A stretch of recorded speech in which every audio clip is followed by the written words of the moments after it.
수원고법에서는 이재명 대표의 사법 리스크와 관련해서 주목되는 항소심 결과가 나옵니다. 쌍방울 대북 송금 혐의 등으로 기소가 돼서 1심에서 중형을 선고받았던 이화영 전 경기도 평화부지사에 대한 2심 선고가 나오는 건데요.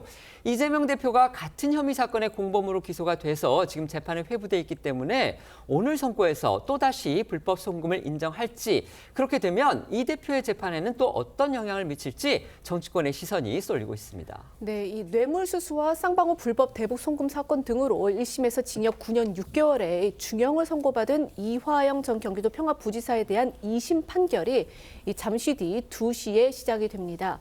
이 전 부지사가 받고 있는 혐의는 크게 두 가지죠. 이 대표가 이 경기도지사였던 2019년 도지사 방북 비용 300만 달러와 이 북한 스마트팜 사업 비용 500만 달러를 쌍방울이 대신해서 북한 측에 주도록 했다는 그런 외국환 거래법 위반 혐의가 있고, 또 쌍방울로부터 법인카드와 차량 등을 제공받는 등 이 수억 원대의 정치자금과 뇌물을 받았다는 정치자금법 위반 혐의입니다. 지난 6월 1심 재판부는 이런 혐의들을 대부분 유죄로 판단을 하면서 경기도가 지급해야 할 이 스마트팜 사업비와 당시 도지사였던 이 대표의 방북 비용 등 800만 달러를 쌍방울이 북한 측에 대납한 것이라는 점을 인정했습니다.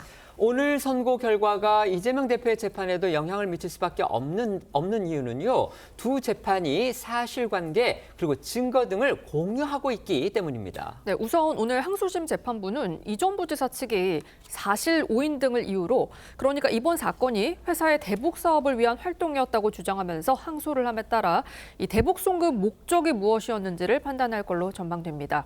그리고 이 판단은 증거 관계가 상당 부분 동일한 이 대표 쌍방울 대북 송금 제3자 뇌물 사건 재판에 직접적 영향을 줄 걸로 보이는데요.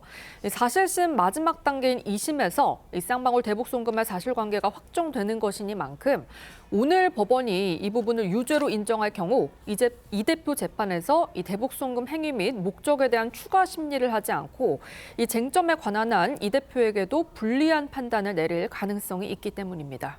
다만 쌍방울 대북 송금에 관여한 혐의로 기소된 이 대표 재판에선 이 대표가 경기도지사 시절 불법 대북 송금 사실을 알고 있었는지 직접 지시했는지 여부가 또 다른 핵심 쟁점입니다.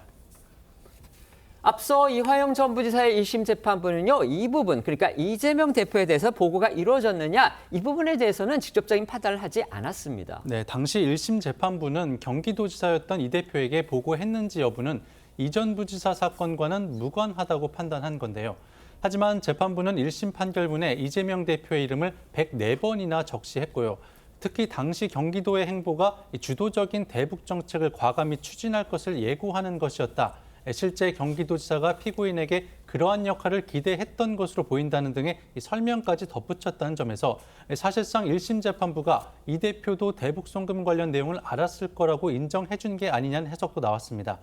관련해 혐의를 부인했던 이재명 대표의 지난 발언들도 다시 들어보시죠. 이 사건은 희대 조작 사건으로 결국은 밝혀질 것입니다. 대체 말이 되는 소리겠습니까? 대표님 방북자금 관련해서 이화영 부지사에게 보고받으신 적 없으십니까? 참 그 소설 가지고 자꾸 그러시는 것 같아요.